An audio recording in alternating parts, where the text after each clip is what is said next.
ಮಾದಕ ದ್ರವ್ಯಗಳ ಸೇವನೆ ಹಾಗೂ ಮಾದಕ ವಸ್ತು ಸಾಗಾಣಿಕೆ ತಡೆ ವಿರೋಧಿ ದಿನವನ್ನು ಚಿಕ್ಕಬಳ್ಳಾಪುರ ಜಿಲ್ಲಾ ಪೊಲೀಸ್ ಇಲಾಖೆಯಿಂದ ಆಚರಿಸಲಾಯಿತು. ಯುವ ಜನತೆಯಲ್ಲಿ ಹೆಚ್ಚುತ್ತಿರುವ ಮಾದಕ ವಸ್ತುಗಳ ಬಳಕೆಯ ಬಗ್ಗೆ ಜಾಗೃತಿ ಮೂಡಿಸುವ ಉದ್ದೇಶದಿಂದ ನಗರದ ಪ್ರಮುಖ ರಸ್ತೆಗಳಲ್ಲಿ ಜಾಥಾ ಕಾರ್ಯಕ್ರಮಗಳನ್ನು ಹಮ್ಮಿಕೊಳ್ಳಲಾಗಿತ್ತು.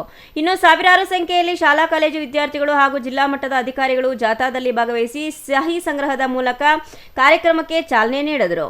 ಮಾದಕ ವಸ್ತುಗಳು ಇಂದಿನ ಯುವಕರ ಜೀವನದಲ್ಲಿ ದೊಡ್ಡ ಪಿಡುಗಾಗಿ ಪರಿಣಮಿಸುತ್ತಿವೆ. ವ್ಯಸನದ ಬೆಲೆಗೆ ಸಿಲುಕುತ್ತಿರುವ ಯುವಕರು ತಮ್ಮ ಆರೋಗ್ಯ, ಶಿಕ್ಷಣ ಮತ್ತು ಭವಿಷ್ಯವನ್ನು ಕಳೆದುಕೊಳ್ಳುವ ಪರಿಸ್ಥಿತಿ ನಿರ್ಮಾಣವಾಗಿದೆ. ಈ ಹಿನ್ನೆಲೆ ಚಿಕ್ಕಬಳ್ಳಾಪುರ ಜಿಲ್ಲಾ ಪೊಲೀಸ್ ಇಲಾಖೆ ವಿಶ್ವ ಮಾದಕ ದ್ರವ್ಯಗಳ ಸೇವನೆ ಹಾಗೂ ಮಾದಕ ವಸ್ತು ಸಾಗಾಣಿಕೆ ತಡೆ ವಿರೋಧಿ ದಿನದ ಅಂಗವಾಗಿ ಜಾಗೃತಿ ಕಾರ್ಯಕ್ರಮವನ್ನು ಆಯೋಜಿಸಿದ್ರು. ನಮಸ್ಕಾರ. ನಮ್ಮ ಪೊಲೀಸ್ ಇಲಾಖೆ ಚಿಕ್ಕಬಳ್ಳಾಪುರ ಜಿಲ್ಲೆಯಲ್ಲಿ ವರಿಷ್ಠಾಧಿಕಾರಿಗಳ ನೇತೃತ್ವದಲ್ಲಿ ಎಲ್ಲ ಶಾಲಾ ಕಾಲೇಜುಗಳು, ಅದರಲ್ಲೂ ವಿಶೇಷವಾಗಿ ಹೈಸ್ಕೂಲು ಮತ್ತು ಕಾಲೇಜು, ಪದವಿ ಪೂರ್ವ, ಪದವಿ ಎಲ್ಲ ಕಾಲೇಜು ವಿದ್ಯಾರ್ಥಿಗಳನ್ನು ಒಳಗೊಂಡಂತೆ ಇವತ್ತು ವಿಶ್ವ ಮಾದಕ ದ್ರವ್ಯಗಳ ಸೇವನೆ ಹಾಗೂ ಅವುಗಳ ಸಾಗಣೆ ತಡೆ ವಿರೋಧಿ ದಿನವನ್ನು ನಾವು ಜಿಲ್ಲೆಯಲ್ಲಿ ಸಾಂಕೇತಿಕವಾಗಿ ಆಚರಣೆ ಮಾಡ್ತಾ ಇದ್ದೇವೆ. ಎಲ್ಲರಿಗೂ ಗೊತ್ತಿದೆ, ಭಾಳ ದೊಡ್ಡ ಪಿಡುಗು ಯುವಕರಿಗೆ ಇವತ್ತು ಮಾದಕ ವಸ್ತುಗಳು. ಅರ್ಥವ್ಯವಸ್ಥೆಯನ್ನು ಬುಡಮೇಲು ಮಾಡೋದ್ರ ಜೊತೆಗೆ ಆ ವಿದ್ಯಾರ್ಥಿಗಳ ಭವಿಷ್ಯವನ್ನು ಹಾಳು ಮಾಡ್ತಾ ಇರ್ತಕ್ಕಂಥ ಈ ಒಂದು ವಿಷಯ ಏನಿದೆ, ಮಾದಕ ವಸ್ತು ಅನ್ನೋ ವಿಷಯ, ಅದ್ರ ಬಗ್ಗೆ ಇಡೀ ಆಡಳಿತ ವ್ಯವಸ್ಥೆ, ವಿಶೇಷವಾಗಿ ಪೊಲೀಸ್ ಇಲಾಖೆ ಜೊತೆ ಅವರಿಗೆ ಸಹಯೋಗ ಕೊಡಲಿಕ್ಕೆ ಇಡೀ ಜಿಲ್ಲೆಯ ಎಲ್ಲ ಆಡಳಿತ ಇಲಾಖೆಗಳು ನಾವೆಲ್ಲ ಸನ್ನದ್ಧವಾಗಿದ್ದೇವೆ.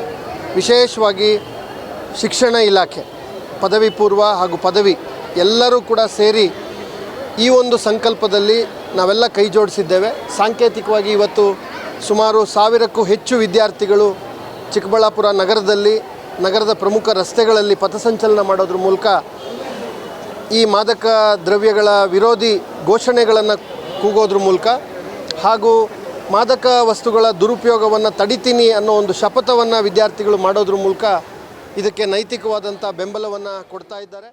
ಇದೇ ವೇಳೆ ಮಾತನಾಡಿದ ಎಸ್ಪಿ ಕುಶಾಲ್ ಚೌಕ್ಸಿ ಅವರು ಮಾದಕ ವಸ್ತುಗಳ ದುಷ್ಪರಿಣಾಮಗಳ ಕುರಿತು ಯುವಕರಿಗೆ ಮಾಹಿತಿ ನೀಡಿದರು. ಸಮಾಜದ ಪ್ರತಿಯೊಬ್ಬರೂ ಮಾದಕ ವಸ್ತುಗಳ ವಿರುದ್ಧ ಹೋರಾಟದಲ್ಲಿ ಕೈಜೋಡಿಸಬೇಕು ಎಂದು ಕರೆ ನೀಡಿದರು. ಯುವಕರು ವ್ಯಸನದಿಂದ ದೂರವಿದ್ದು ಆರೋಗ್ಯಕರ ಜೀವನ ಶೈಲಿಯನ್ನು ಅಳವಡಿಸಿಕೊಳ್ಳುವಂತೆ ಸಲಹೆ ನೀಡಿದರು. ಮಾದಕ ವಸ್ತುಗಳಿಂದ ಯುವಕರ ಭವಿಷ್ಯ ಹಾಳಾಗುತ್ತಿದೆ, ಇದನ್ನು ತಡೆಗಟ್ಟಲು ಪೊಲೀಸ್ ಇಲಾಖೆ ನಿರಂತರ ಜಾಗೃತಿ ಕಾರ್ಯಕ್ರಮಗಳನ್ನು ನಡೆಸುತ್ತಿದೆ ಎಂದರು. ನಮ್ಮ ಚಿಕ್ಕಬಳ್ಳಾಪುರ ಡಿಸ್ಟಿಕ್ ಅಲ್ಲಿ ಅಂತಾರಾಷ್ಟ್ರೀಯ ಮಾದಕ ವಿರೋಧಿ ದಿನಾಚರಣೆ ಆಚರಣೆ ಮಾಡ್ತಾ ಇದ್ದೀವಿ.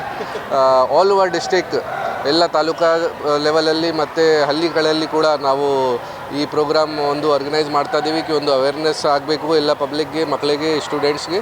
ಅದಕ್ಕೋಸ್ಕರ ಎಲ್ಲ ತಾಲೂಕು ಲೆವೆಲ್ ಪ್ಲೇಸಸಲ್ಲಿ ಜಾತ್ರಾ ಆರ್ಗನೈಸ್ ಮಾಡಿದ್ದೀವಿ. ಆಮೇಲೆ ಸ್ಟೇಜ್ ಫಂಕ್ಷನ್ ಆರ್ಗನೈಸ್ ಮಾಡಿಕೊಂಡು ಅವ್ರ ಜೊತೆ ಮಾದಕ ಪದಾರ್ಥ ವಿಚಾರ ಬಗ್ಗೆ ಅವ್ರ ಜೊತೆ ಅವೇರ್ನೆಸ್ ಶೇರ್ ಮಾಡ್ತೀವಿ. ಜೊತೆಗೆ ನಾವು ಈಗ ನಮಗೆ ಮಾನ್ಯ DC ಸಾಹೇಬ್ರದಿಂದ, ಮಾನ್ಯ CO ಸಾಹೇಬ್ರಿಂದ ಸಹಯೋಗ ಸಿಕ್ಕಿದೆ. ಅವರೆಲ್ಲರದು ಸಹಯೋಗದಿಂದ ನಾವು ಎಲ್ಲ ಗೌರ್ಮೆಂಟ್ ಆಫೀಸಲ್ಲಿ ಕೂಡ ಇವತ್ತು ಪ್ಲೇಸ್ ಪ್ರೋಗ್ರಾಮ್ದು ಆರ್ಗನೈಸ್ ಮಾಡೋಕ್ಕೆ ಸಜ್ಜಾಗಿದ್ದೀವಿ. ಜೊತೆಗೆ ಇವತ್ತು ನಮ್ಮ ಡಿಸ್ಟಿಕಲ್ಲಿ ಕಳೆದ 1 ವರ್ಷದಲ್ಲಿ ಇಷ್ಟು ಡ್ರಗ್ಸ್ ಸೀಸ್ ಆಗಿದೆ. ಆ ಡ್ರಗ್ದು ಕೂಡ ಇವತ್ತು ಡಿಸ್ಪೋಸಲ್ ಇದೆ. ಅರೌಂಡ್ 60 kg ಗಾಂಜಾದು ಇವತ್ತು ನಾವು ಡಿಸ್ಪೋಸಲ್ ಮಾಡ್ತಾ ಇದ್ದೀವಿ. ಹೊಸಕೋಟೆಯಲ್ಲಿ ಸೆಂಚುರಿ ರಿಫೈನರಿಯಲ್ಲಿ ಹೋಗಿ ಮಧ್ಯಾಹ್ನ ಅದನ್ನು ನಾವು ಡಿಸ್ಪೋಸ್ ಮಾಡ್ತೀವಿ ಇವತ್ತು. ಜೊತೆಗೆ ನಾವು ಅದೇ ಸಂಕಲ್ಪ ತಗೊಳ್ತೀವಿ ಇವತ್ತು ನಮ್ಮ ಚಿಕ್ಕಬಳ್ಳಾಪುರಗೆ ಡ್ರಗ್ ಫ್ರೀ ಮಾಡಬೇಕು. ಒಟ್ಟಾರೆ ಮಾದಕ ವಸ್ತು ಮುಕ್ತ ಸಮಾಜ ನಿರ್ಮಾಣಕ್ಕೆ ಎಲ್ಲರೂ ಕೈಜೋಡಿಸಬೇಕೆಂಬ ಸಂದೇಶದೊಂದಿಗೆ ಕಾರ್ಯಕ್ರಮವು ಮುಕ್ತಾಯವಾಯಿತು. ತೋಡನಹಳ್ಳಿ ರಮೇಶ್, CTV ನ್ಯೂಸ್, ಚಿಕ್ಕಬಳ್ಳಾಪುರ.